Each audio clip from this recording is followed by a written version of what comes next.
Hola, mi nombre es Alejandro Pando, soy estudiante de Universidad CNSI. Actualmente curso la materia de macroeconomía y para mi proyecto integrador vamos a dar resolución a algunas interrogantes. Número uno: ¿qué diferencia existe entre el rezago de decisión, de ejecución y de impacto sobre la economía? Explica su relación con el choque macroeconómico y los rezagos interno y externo. Bueno, los rezagos son lapsos de tiempo que transcurren desde que ocurre un problema económico hasta que las políticas adoptadas logran tener efecto. El rezago de decisión ocurre cuando las autoridades tardan en reconocer el problema y decidir qué medida tomar. Un rezago de ejecución es el tiempo que pasa entre la decisión y la aplicación real de la política. Por ejemplo, cuando el Congreso aprueba un gasto, pero tarda en liberarse el dinero. Y un rezago de impacto se refiere al tiempo que tarda en notarse el efecto de esa política sobre la economía, como una baja de tasas de interés que se refleja en el consumo meses después. Estos rezagos se seleccionan con un choque macroeconómico, que es un evento inesperado que altera la estabilidad, como una crisis financiera, una guerra o una pandemia.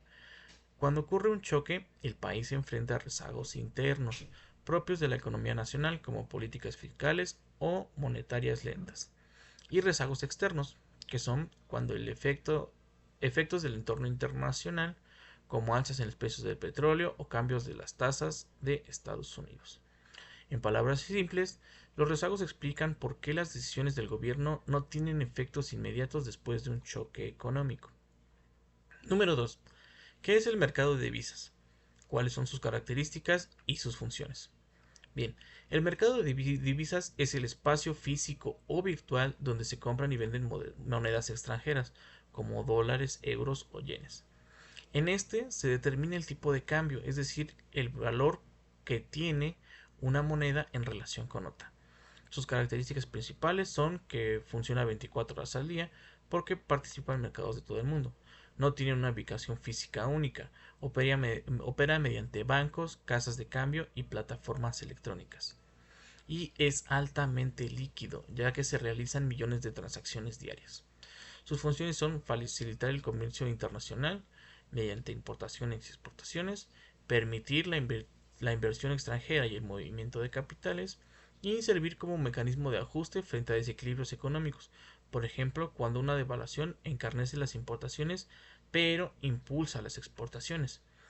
En resumen, el mercado de divisas es básicamente como un termómetro en la economía mundial, porque refleja la confianza que existe en la moneda de cada país.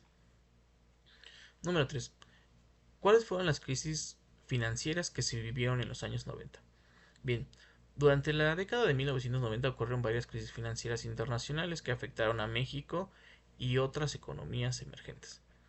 La primera fue la crisis del peso mexicano en 1994 y 1995, que fue llamada bien el error de diciembre. Fue causada por la devaluación abrupta del peso, salida de capitales y pérdida de reservas. Número 2. La crisis asiática en 1997, que comenzó en Tailandia y se expandió por el sudeste asiático. Provocó volatilidad en los mercados y caída de monedas. Número 3. La crisis rusa del 98, que fue derivada del impago de la deuda pública rusa.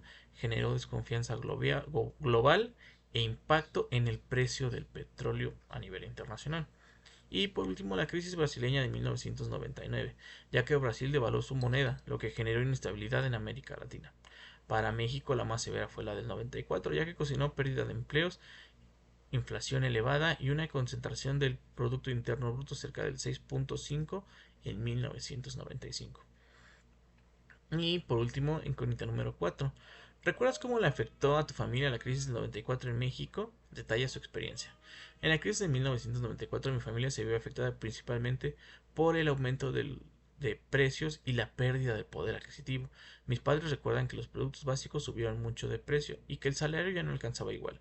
Las personas que tenían créditos en dólares, como los hipotecarios o para autos, vieron cómo sus deudas se multiplicaban por la devaluación del peso. También hubo muchos despidos y pequeñas y medianas empresas tuvieron que cerrar. Aunque fueron años muy difíciles, la familia aprendió a administrarse mejor, a ahorrar y a no depender de créditos en moneda extranjera. Esa experiencia marcó una generación que entendió la importancia de la estabilidad económica y de tener instituciones fuertes como el Banco de México para evitar que una crisis así se repita en el país.